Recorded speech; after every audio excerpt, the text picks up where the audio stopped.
Who am I today? I'm a father, a brother, a friend. I'm a wife, I'm a mother, I'm a grandmother. A member of a community, a mother, a grandmother, and adopted mother and grandmother to some of the kids in the community. A husband, I'm a father, I'm a grandfather, I'm an integral part of the Ellensburg community.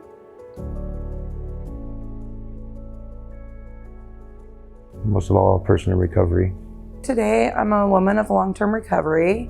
I'm a person in long-term recovery. A person in recovery, and that has taught me to be just a better person overall in my community.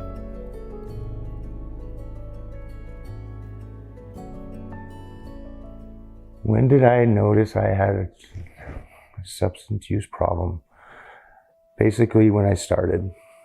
I was 13 years old and I started doing meth. And from there, it just continued and trickled down.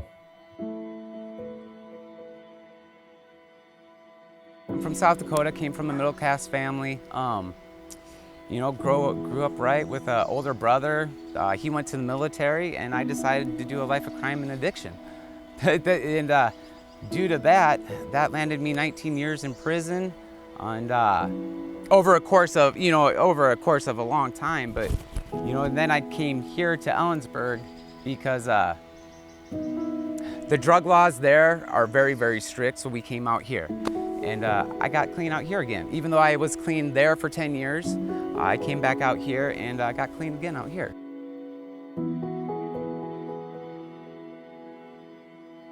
Alcohol was always very much around our family. All of our events had alcohol. So when I started drinking, I didn't really think it was a problem until I started using meth. That was around age 13. And from then I knew it was a problem right away. Immediately, I knew I was different. I would say personally, I recognized I was having an issue when I was pretty young, as early as my teen years with alcohol. And I went in the military when I was pretty young, 17 to 20 years old.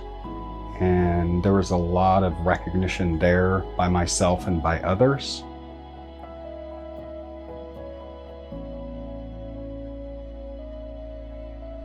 Birth mother was alcoholic and wasn't able to keep her children. So part of my story is that when I was 5 years old, my mom took me to her friend's house and didn't come back. So I was raised for a few years by her friend. And then I kind of ended up here because my two older brothers were here with our dad. And so when I started using substances and kind of spinning out of control, my mom, who was raising me, sent me here. So that's kind of how I ended up here.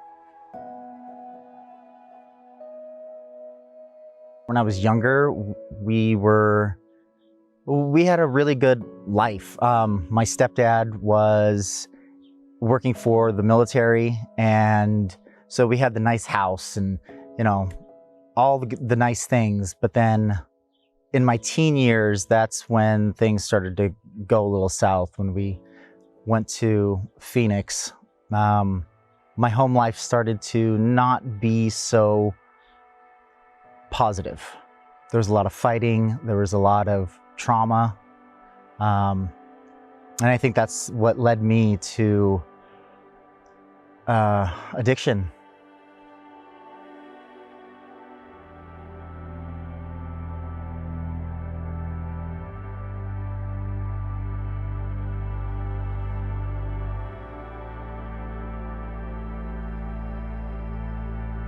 So one time I was at a party, and now he's my husband, but at the time he was just my friend.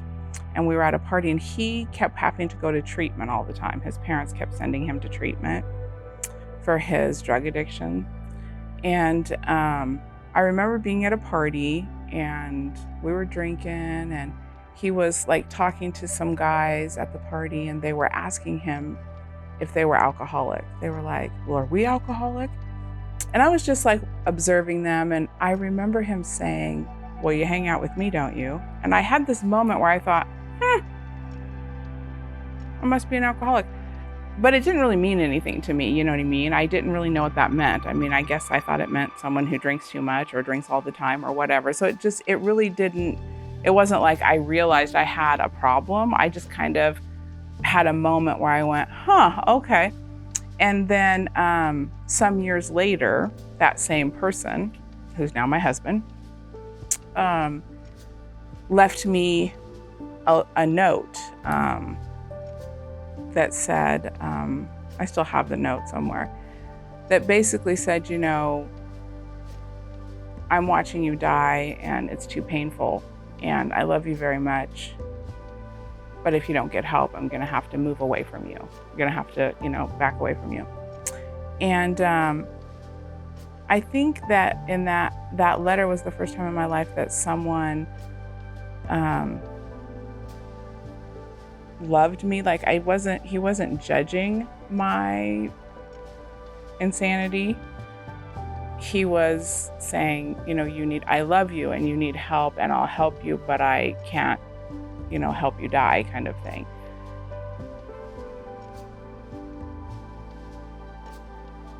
I was tired. I was missing in all areas of my life, you know, and I just wanted something better. You know, and I finally saw that little glimpse of hope and I ran with it.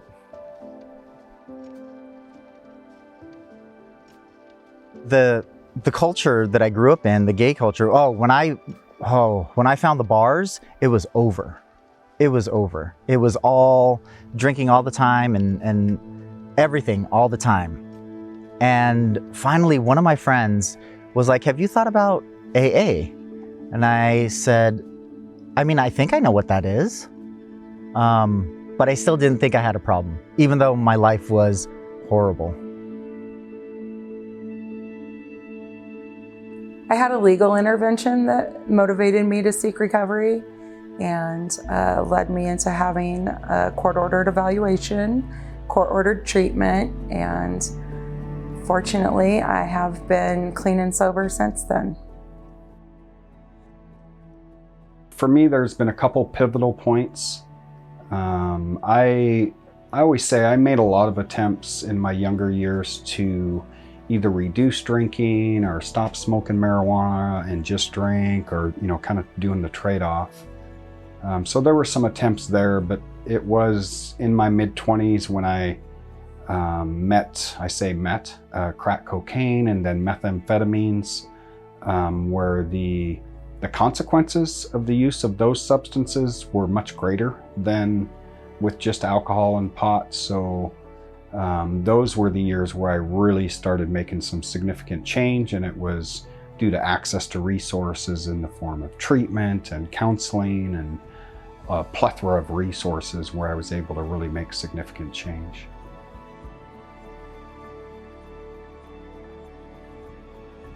My wife picked me up at the gate after 9 years.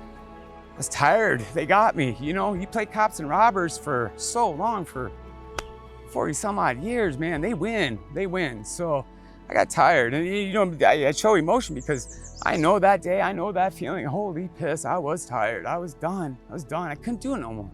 Couldn't do it. I believe it's true that it takes a village to raise a child, and that is certainly true with this child here. And so lots of community support, other members in recovery programs took me in under their wings, loved me when I was unlovable, and taught me that I could live a life in recovery and do great things.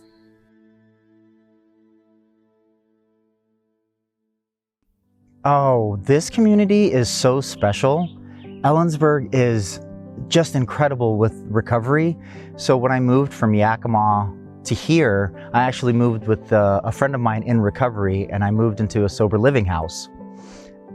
It was the first male sober living house here in Oxford House here in Ellensburg, and I had just divorced my husband, and I'm like, yeah, let me just come here to Ellensburg. I have nothing else to lose. I don't want to move back to Rhode Island, and I just jumped into recovery here.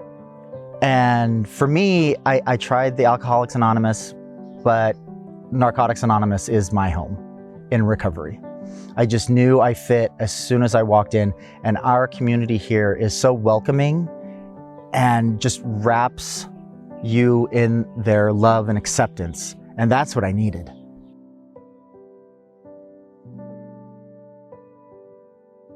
I got in touch with Merit, I got into drug court, and so on and so forth, which led me to get up off of the streets through programs like Merit and Hope Source.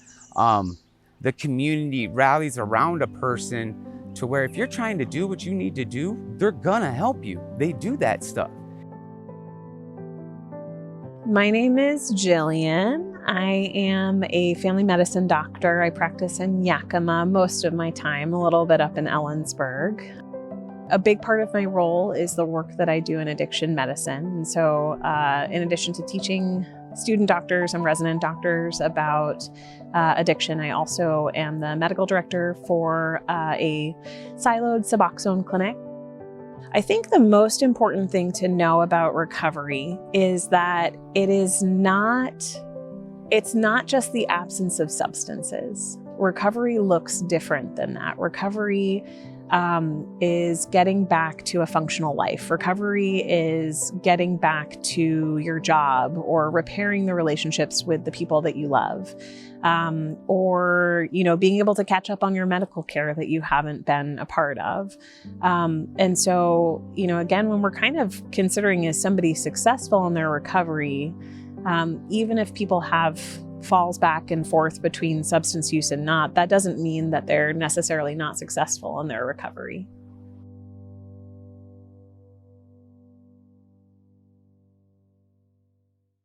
Stigma affected my recovery. When I was growing up, I had always heard the term alcoholic, but it was never a grateful recovering alcoholic. It was always in a derogatory sense, like, oh, that alcoholic, And so when I came up into active addiction, it really was something that I tried to hide because the word druggie or addict, all of those things were around, and it wasn't anything I wanted to be known for. I think it was self-imposed stigma more so than what I got from the community. At first, I didn't want to say that I was an addict, that I was in recovery, because I didn't want people to, think less of me. I do know when I went to grad school, even though I was years in recovery by the time I went to grad school, I do remember that being the first time ever in recovery that I was afraid to let people know I was a person of recovery. I had a lot of fear that I would be stigmatized and would have negative repercussions if they knew. And by the time I was done with grad school, what I learned from that is I was not willing to keep it a secret that I was a person of recovery. I kind of came to a place where it's just like, I don't want to be in a program or work for an organization or be in a establishment in which I'm not free to be my authentic self. I'm not gonna, it's such a huge part of who I am that that first year in grad school when I was not really talking about, it's like a huge part of who I wasn't being talked about because, I was afraid.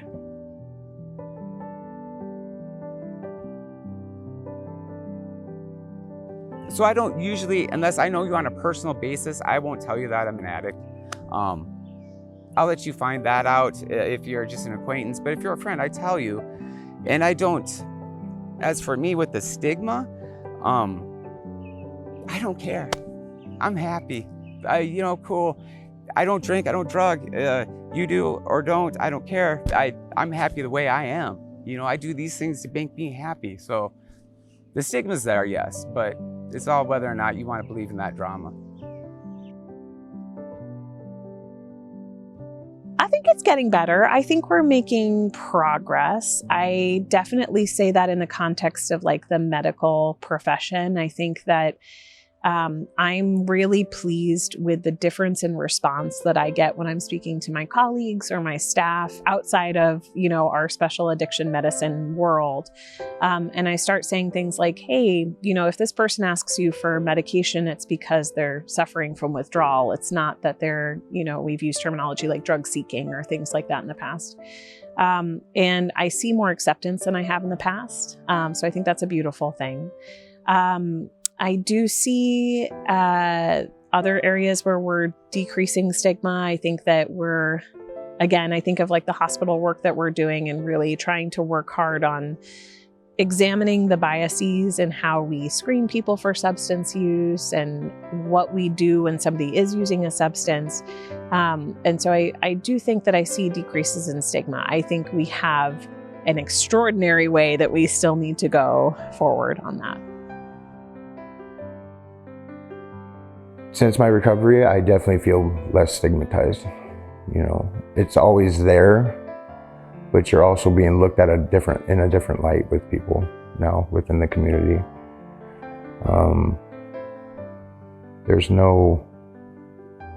You always have that old life. It's what you're going to do with your new one that starts really speaking to the community out there.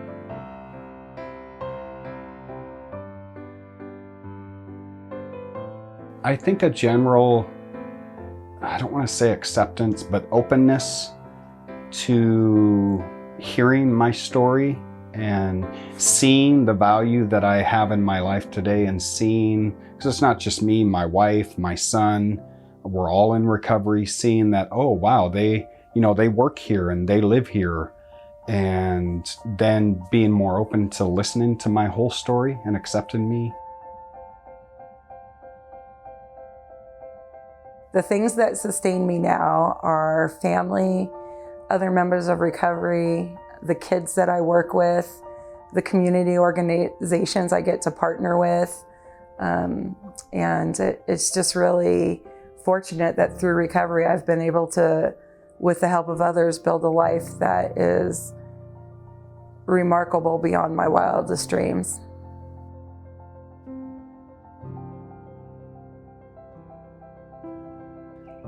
What sustains me now? You hear that? The birds, trees, everything, like I didn't have feelings. Didn't have emotions. And I look away and stuff because I'm uncomfortable and stuff, and I don't know how to deal with that stuff still. I'm 2 years sober, but what sustains me is life. I have my family. I have 5 kids back. I have a wife back after 14 years and 12 years of addiction with her, of stabbing each other, of flaying each other in the back. We're working on that. Why not be happy? That's what sustains me. Why not? Why not? Why do I want to sit there and suffer and just for that next deal, for that next nod, for that next whatever, that next, tomorrow? No, I'm here now. I got to catch this thing now. So this is what sustains me. Life, period.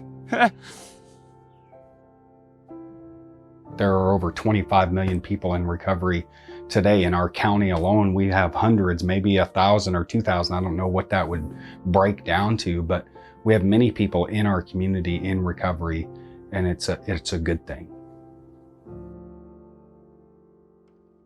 You see a person having a bad day and you kind of just want to leave them alone, but maybe it can make all the difference if you just walk up to that person and just ask them how they're doing.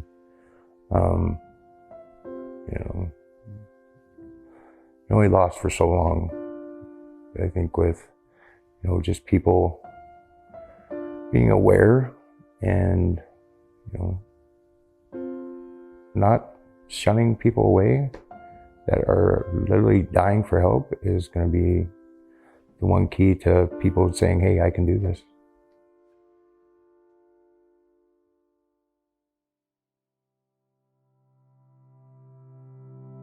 We can support others in our community by educating ourselves, about what recovery is and what it is not, educating ourselves on substance use disorders as a whole, educating ourselves on how to lead people to the different layers of support they need. And I would close with empathy, understanding, and compassion.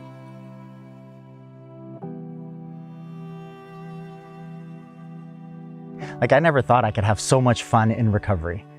That was one of my biggest reservations was, oh my gosh, what am I gonna do with myself now that I'm not out partying, right? And that was one of like the spiritual awakenings that I had, was realizing that I have to do this for the rest of my life. I'm sorry, I get to do this for the rest of my life. And when I realized that, it was like an aha moment, you know, that okay, this is good. This is gonna be my life, and I'm okay with it. Just the acceptance after that was huge. Yeah.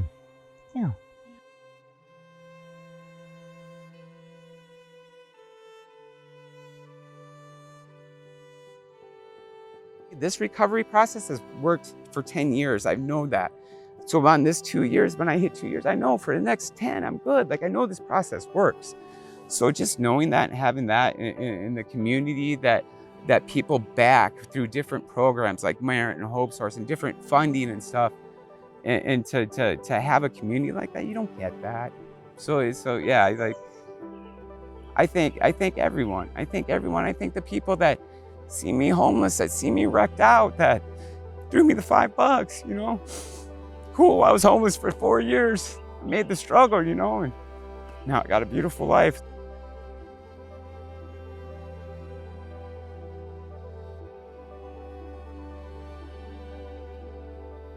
There is a life other than drugs and alcohol. There's a life beyond that. There is hope to change our life trajectory, right? I didn't think that there was another way.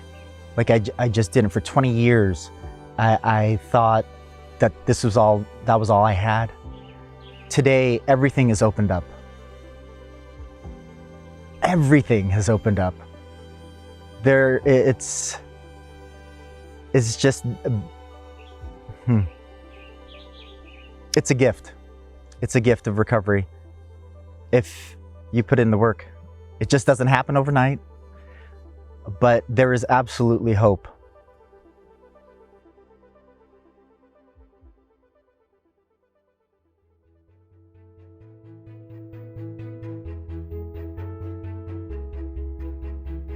When a person seeks help for substance use disorder and gets into recovery, you can literally have a life beyond measure. The things that I'm able to do today because of recovery are amazing, and I get to give back so much of what I felt I took from communities when I was in active addiction. Recovery is possible for anybody who wants it. I truly believe that with all my heart. I believe any person that has any desire to find a path of recovery can do it. I believe it can happen for anybody. Recovery works, lives change. Life is so different on the other side.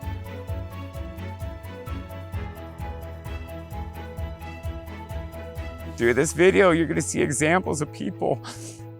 Believe it, because that was the person in the alley. I was a person in the alley. My wife was a person on the street. You know, these people are people.